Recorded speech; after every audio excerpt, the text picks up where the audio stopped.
An Alitalia flight lands at Karachi Airport on a sunny afternoon of March 8, 1960. White-skinned Europeans, coming all the way from Paris, start trickling out. One of them is Ruth, a 30-year-old German novice who has come here on her way to India. Her small luggage is accompanied by the 3 vows she has taken during her 1-year novitiate at the convent of the Daughters of the Heart of Mary in Paris. The vows of poverty, chastity, and obedience. Dr. Ruth in her young age. Photo courtesy Malcher order. Founded by Marie Adelaide of France 17,491,818 during the French Revolution, does not bind her to wear the traditional nun's habit or to live a life of seclusion. The commitment is to work against misery, wherever in the world. Carrying a degree in medicine from a university in Germany, she has received requests from both India and Pakistan to come and serve. She has acceded to the request from her community in Karachi, only in the hope of acquiring an Indian visa from here. From the airport she is driven to the girls' hostel at Guru Mandir, at walking distance from the mausoleum of the father of the nation, Qadi Sir Muhammad Ali Jinnah. On the way she has noticed the bougainvillea hedges along the roadside and mistaken them for roses. Attired in a warm winter coat, she finds the sweltering heat of tropical Karachi unbearable. Exhausted by her long journey, she feels sick and hungry. But Mother Mary Doyle, the superior at the hostel, insists that she attend a prayer session before the meal. Her first day in Asia is grueling. The night is spent fighting the oppressive heat and the noise of a radio blaring on the other side of the hay-partitioned room. A drowsy Ruth finds Pakistan not to be a very hospitable land. During the ensuing weeks, she finds herself tongue-tied and bored. The elementary English she had learned at her school in East Germany stands forgotten. The smattering of French that she has picked up during her stay in Paris enables her to communicate with Berenice, a pharmacist from Mexico, and, besides Ruth, the only non-American in the group. Berenice is fluent in French besides Spanish, which is her mother tongue. It takes Ruth 3 weeks to revive her proficiency in spoken English. Then one day, Berenice invites her to come along to the MacLeod Road lepers colony, off Karachi's main commercial artery. On this fateful day in 1960, Ruth decides to stay in Pakistan, to serve the ones unserved and whom no one else would ever serve. Excerpt taken from the book Serving the Unserved, a biography of Dr.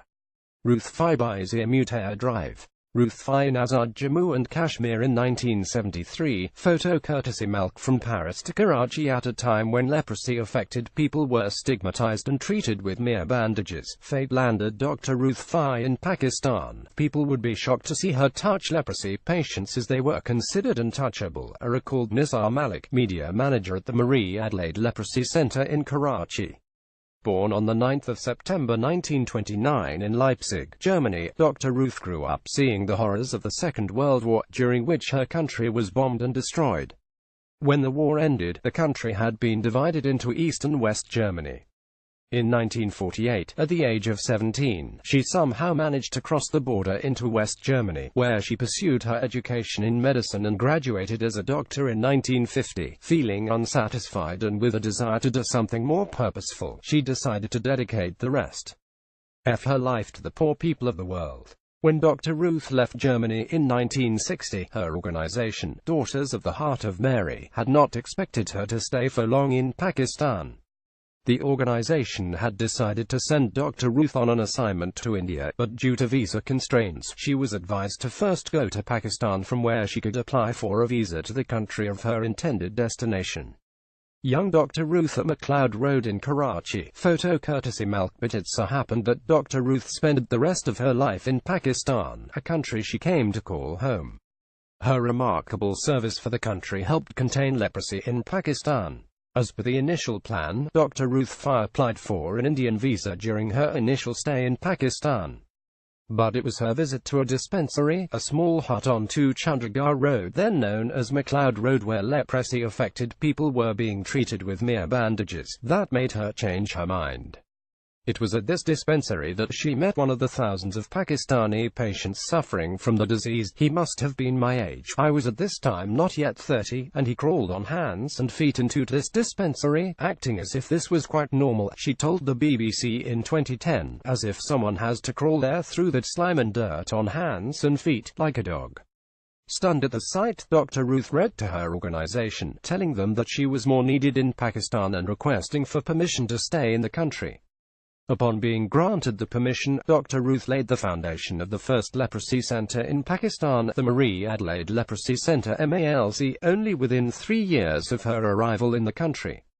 Dr. Ruth fired her clinic in 1960, photo courtesy Mal. However, since due to the mindset that considered lepers untouchables, the workers and medics working with Dr. Ruth had to shift patients to the center in the dark of the night. Eventually, the existence of the center came to the knowledge of locals, raised a hue and cry over lepers being kept in the same area they were residing in. A case against the center was filed at the High Court, but Pakistan was not on support for philanthropy. Dr. Ruth was helped by Dr. Zarina Fazalbai, who belonged to an influential family of the country and helped her fight the case for the center. Surviving to serve, Ruth's work was not limited to helping patients in Karachi. In a bid to expand the treatment process to other areas, she started off with educating medics in different parts of the country. Although Dr. Ruth was not well versed in Urdu, or any other language spoken in Pakistan, she would somehow manage to communicate with local residents and medics. The leprosy healer even took to the streets to create awareness on the disease. Video life of Dr. Ruth Fai. In 1968, she persuaded the Pakistani government to undertake a national leprosy control program in partnership with the MALC. Soon, she and her team began setting up leprosy control centers across the country, laying the foundations of similar institutions in Khyber Pakhtunkhwa, Balochistan and Gilgit-Baltistan in 1975, 1976, and 1984 respectively. She traveled to the most remote and rugged corners of Pakistan by horseback, camelback, and by foot to trace patients with the disease. Her hard work finally bore fruit in 1996, when the World Health Organization declared Pakistan the first country in the Eastern Mediterranean regional office region to have controlled leprosy. Quiz: how well do you know Dr. Ruth Fai? While the German medic was busy in her endeavors in Pakistan, her work was being recognized far and wide. She was awarded multiple awards in the USA, Australia, her home country Germany, and Pakistan. Her awards include the Order of the Cross with Star from the German government, the Hilal-e-Imtiaz Hilal of Pakistan, and the Nishan-e-Quaid-Azam from the Pakistani government, and the Magsaysay from the government of Philippines. Dr. Ruth Fai. During a visit to Gilgit-Baltistan, photo courtesy Malk, where the heart belongs. Dr. Ruth was even visited by Mother Teresa, who traveled from India to meet the philanthropist that had left her home and family for leprosy patients in Pakistan. Meeting with Mother Teresa, officially invited by then President Gen. Ziaul-Haq, at the German consulate in Karachi. Photo courtesy Malk. At present, 157 centers started by Dr. Ruth working in the country, according to Malik. Not only are the patients at these centers treated for leprosy, they are also looked after for other ailments. Every year, between 400 and 500 patients are treated at Dr. Ruth's center.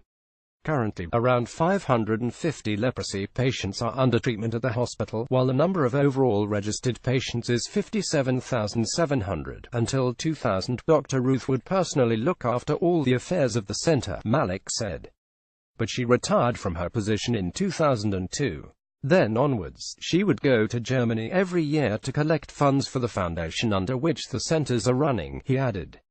According to Malik, Dr. Ruth would visit Germany every year until her family members were alive. She last visited her home country in 2012, after which doctors advised her to stop traveling such long distances due to her health.